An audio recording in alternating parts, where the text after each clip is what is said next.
আজি এই মুহূৰ্তত মই অত্যন্ত দুখেৰে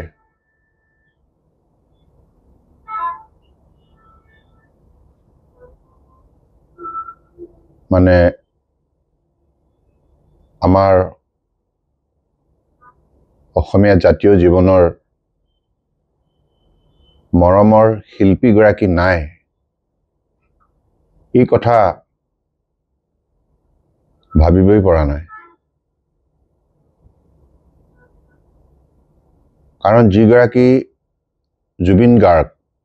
অসমৰ প্ৰতিগৰাকী মানুহৰ হৃদয়ত অৱস্থান কৰিছে সকলো বয়সৰ লোকৰ মনত এটা স্থায়ী প্ৰভাৱ বিস্তাৰ কৰিছে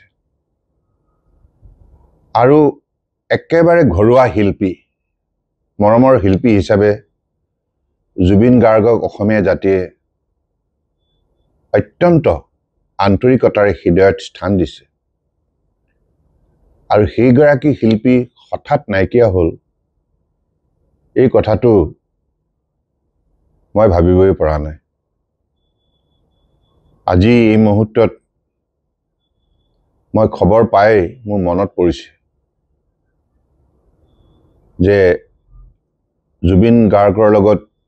দীৰ্ঘদিনীয়া যিটো মোৰ সম্বন্ধ সদায় মোক দাদা দাদা বুলি কৰি সম্বোধন কৰি খুব ঘৰুৱাভাৱে কথা পাতিছিল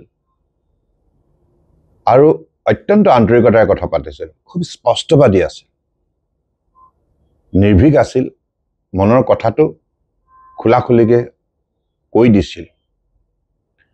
আৰু সেইটোৱে আছিল জুবিন গাৰ্গৰ ব্যক্তিত্বৰ আটাইতকৈ শক্তিশালী দিশ তেওঁ জাতিটোক অত্যন্ত ভাল পাইছিল আৰু জাতিটোৰ বাবে গীত ৰচনা কৰিছিল গীত গাই গৈছিল গতিকে সেইগৰাকী মহান শিল্পী আজি আমাৰ মাজৰ পৰা অকালতে বিদায় ল'লে অসমীয়া জাতীয় জীৱনৰ এটা অপূৰণীয় ক্ষতি মোৰতো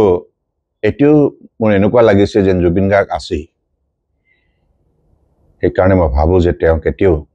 আমাৰ মাজৰ পৰা হেৰাই যাব নোৱাৰে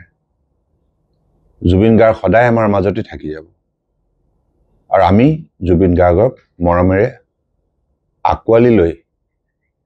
অসমীয়া জাতীয় জীৱনৰ আমাৰ যিখিনি দায়িত্ব কৰ্তব্য সেইখিনি পালন কৰি যাব লাগিব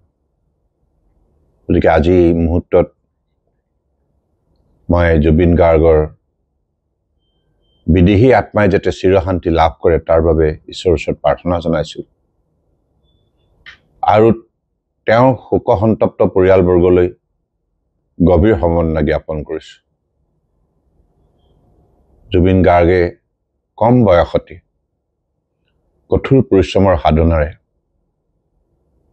কেৱল অসমতেই নহয় ভাৰতবৰ্ষতে নহয় বিশ্বৰ সংগীত জগতত এটা সুকীয়া অধ্যায় সৃষ্টি কৰিবলৈ সক্ষম হৈছিল জুবিন গাৰ্গৰ কণ্ঠস্বৰে মানুহক অত্যন্ত আপ্লুত কৰি তুলিছিল বিভিন্ন গীতেৰে সমাজখনক শক্তিশালী কৰাৰ যাত্ৰাত আত্মনিয়োগ কৰিছিল গতিকে সেইগৰাকী জুবিন গাৰ্গ কেতিয়াও আমাৰ মাজৰ পৰা হেৰাই যাব নোৱাৰে মই পুনৰবাৰ জুবিন গাৰ্গৰ প্ৰতি মোৰ গভীৰ মৰম স্নেহ যাচিছোঁ তেওঁ য'তেই থাকিব তাতেই শান্তিৰে থাকিব